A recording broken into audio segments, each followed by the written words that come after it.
بسم الله الرحمن الرحيم. الحمد لله رب العالمين، وصلى الله على سيدنا محمد وعلى اله وصحبه وسلم.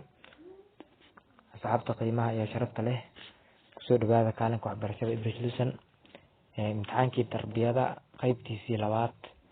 waxaa ka bilaabeynaa alqism الرابع ka jawaab su'aalaha soo socda. su-aasha koowaad noo qoran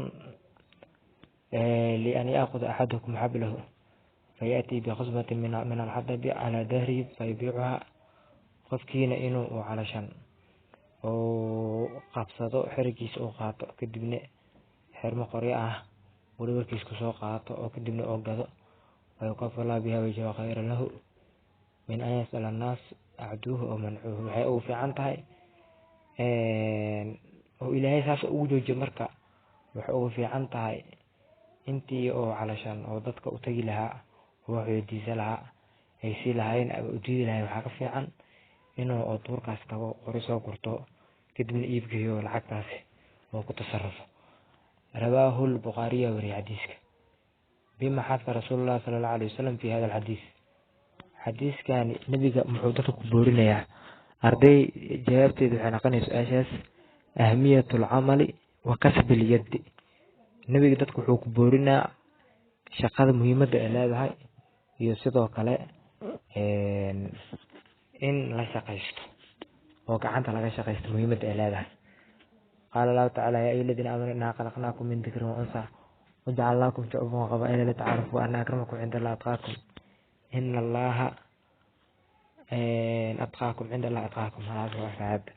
استخرج من الآية ما يدل آيات وحكى الصلاة بعدها واحد دليل أكرم الناس يسيد وكلاء الهدف من جعل الناس شعوبا وقبائل. waxaa laga rabaa akram naas dadka ugu wanaagsan in aayad kale soo dhex baxdid iyo sidoo kale hadafka oo ilaahay dadka ugu dhigay qabaa'il iyo shucuub. arday jaabteedu waxay noqonayaan hadafka midka koowaad waa akram naas waxaa ah sida aayada ka muuqata daahirkeeda atqaakum oo ah dadka idinku cabsida badan. hadafka alif oo ba'na waxaa waaye hadafka oo ilaahay dadka qabaa'il iyo shucuub ugu yeelay. waxaa waa sida daahirka aayada ay cadeynayso litacaarafu in ay isgartaan ay is ogaadaan qofka kuwa qabiilka inuu ogaado qofka ku sinjiga ama kuwa danka inuu ogaado. su-aasha saddexaad 43 haati miisaan idhaar min kalimati waxaa keentaa tusaale idhaar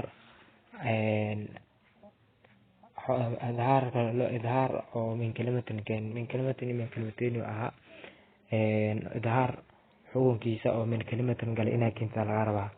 arday waxaa kamid ah yawma yafiru almar'u min akhihi oo kale meesha waxaa waaye nuun saakinaas waxaa la xariirsaday hamza ama alif oo ah oo kamid ah xuruful idhaar.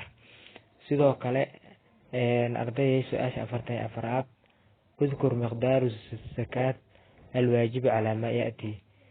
مقدارka ama qaybta zakada laga dhiibo waxyaabaha soo socda 85 madax oo ari ah mazakadooda meeqa waa 85 waxaa laga dhiibaa hal shaata laga dhiibaa hal ri laga dhiibaa hal ari laga dhiibaa hal ari laga dhiibaa shaata waaxid hal ari laga dhiibaa oo 40 ilaa 100 inta ka dhaxaysay waxaa la dhiibayay saa 10 ku soo marnay 100. sidoo kale 40 madax oo lo ah iyadana zakadooda waxay noqonayaan arday waxaa laga dhiibaa musannatuna laga dhiibaa wehel laga dhiibaa. sidoo kale arday tan ugu dambaysa waxaa waaye taajirun yabiicu wa yashtari fi nihayat sanati balagha maaluhu. taajirna maal qabeena oo ganacsada waxba iska gadaya soo gadanaya sanadka dabaadiisana maalkiisa wuxuu gaaray $5,000 kam yadfacu min zakada zakaan meeqoo dhiibaa. sida cashar ku soo baranay ururada tijaaraha zakadiisa waxay ahayd rubul cushur oo waxaa sameeynay maalka oo haysto qofka waxaa loo qaybinayay 10 loo qaybinayay wixii soo baxo 4 loo qaybinayay kadibna wixii soo baxa la dhiibay.